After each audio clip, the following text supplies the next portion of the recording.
Assalamualaikum warahmatullahi wabarakatuh. Halo teman-teman, salam sejahtera untuk kita semua. Semoga kalian semua dalam keadaan sehat dan bahagia.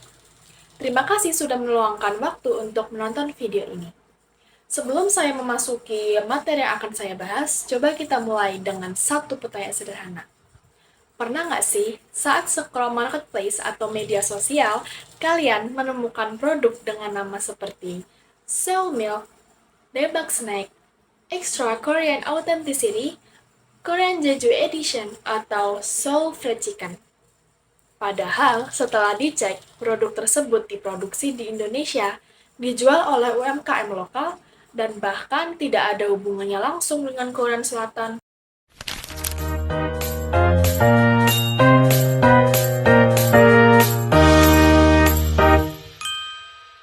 Perkenalkan, nama saya Kayla Syifa Ramadhani, akrab dipanggil Kayla. Fenomena inilah yang ingin saya bahas, yaitu kecenderungan penggunaan kata dan nuansa Korea dalam penjualan produk yang tanpa kita sadari semakin sering kita temui dalam kehidupan sehari-hari. Hadirin dan teman-teman yang saya hormati, siapa sih yang nggak tahu budaya Korea sekarang? Mulai dari musiknya, dramanya, makanannya, hingga tren fashionnya mulai menjamur secara global. Nah, inilah yang disebut sebagai Korean Wave atau Hallyu, yang merupakan fenomena merebaknya budaya Korea hingga ke seluruh dunia. Pengaruh ini tidak hanya berhenti pada dunia hiburan, tetapi juga merambah ke dunia bisnis dan pemasaran produk. Banyak pelaku usaha yang mulai menggunakan bahasa Korea, nama Korea, atau istilah Korea untuk menarik perhatian konsumennya. Kita bisa melihat contohnya dengan sangat mudah. Yang pertama, di bidang kuliner. Pasti banyak ada dengan nama produk seperti mie Korean spicy, Mujige tteokbokki, spicy ramyeon, daebak street food. Padahal, rasa makanannya sudah disesuaikan dengan lidah Indonesia. Bahkan terkadang tidak lagi autentik Korea.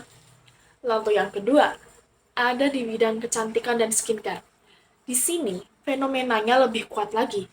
Contohnya, Korean Jeju Edition, Korean sabun mandi, Ki Natural White, Happy Korean Exfoliation, dan lain-lain. Nama-nama tersebut memberikan kesan bahwa produk tersebut berkualitas tinggi, modern, dan mengikuti standar kecantikan Korea, meskipun sebenarnya diproduksi oleh merek lokal. Disinilah muncul sebuah pertanyaan penting, mengapa bahasa Korea begitu menarik dalam penjualan produk? Jawabannya sederhana. Bahasa Korea kini diasosiasikan dengan tren, kualitas, estetika, dan gaya hidup modern.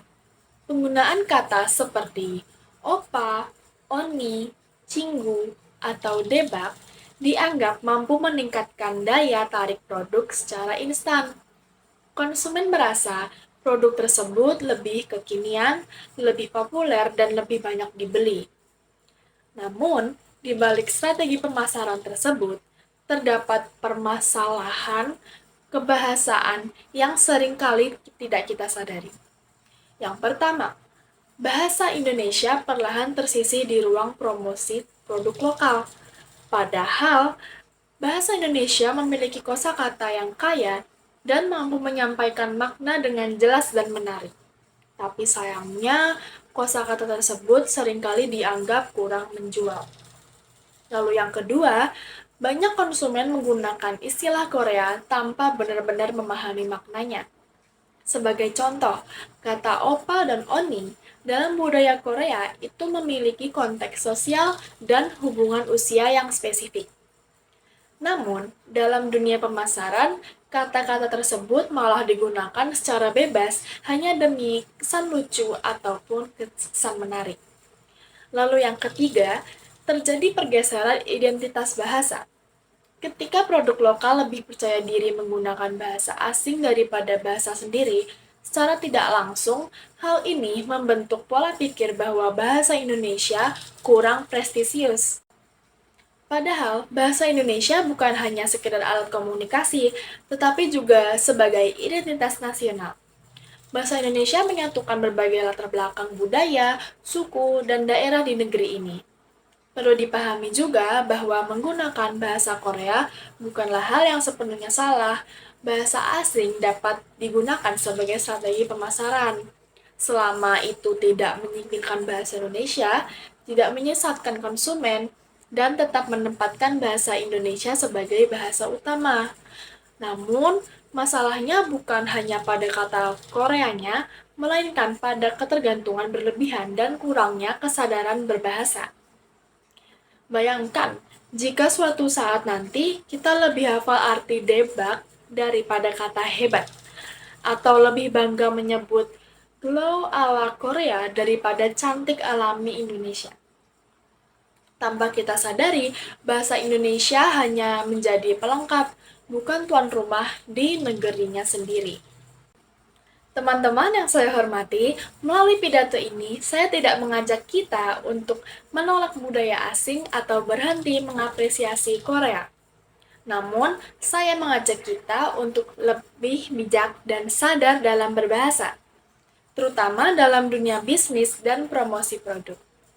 Bahasa Korea boleh menjadi strategi, tetapi bahasa Indonesia harus tetap menjadi identitas. Mari kita dukung produk lokal yang tidak hanya kreatif, tetapi juga bangga menggunakan bahasa Indonesia. Karena mencintai bahasa Indonesia bukan berarti anti globalisasi, melainkan menunjukkan bahwa kita percaya diri dengan jati diri bangsa sendiri. Akhir kata, semoga apa yang saya sampaikan dapat menambah wawasan dan menjadi bahan refleksi bersama. Terima kasih sudah menonton video ini. Wassalamualaikum warahmatullahi wabarakatuh.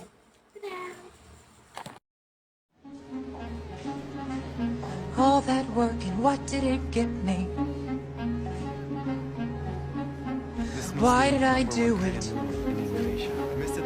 Scrapbooks full of me in the background. Give 'em love and what does it get you? What does it get you? One quick look as each of 'em leaves you. Well, someone tell me, when is it my turn? Don't I get a dream for myself? Starting now, it's gonna be my turn. Anyway, bro, get off of my runway. Starting now, I bat 1,000. This time, boys,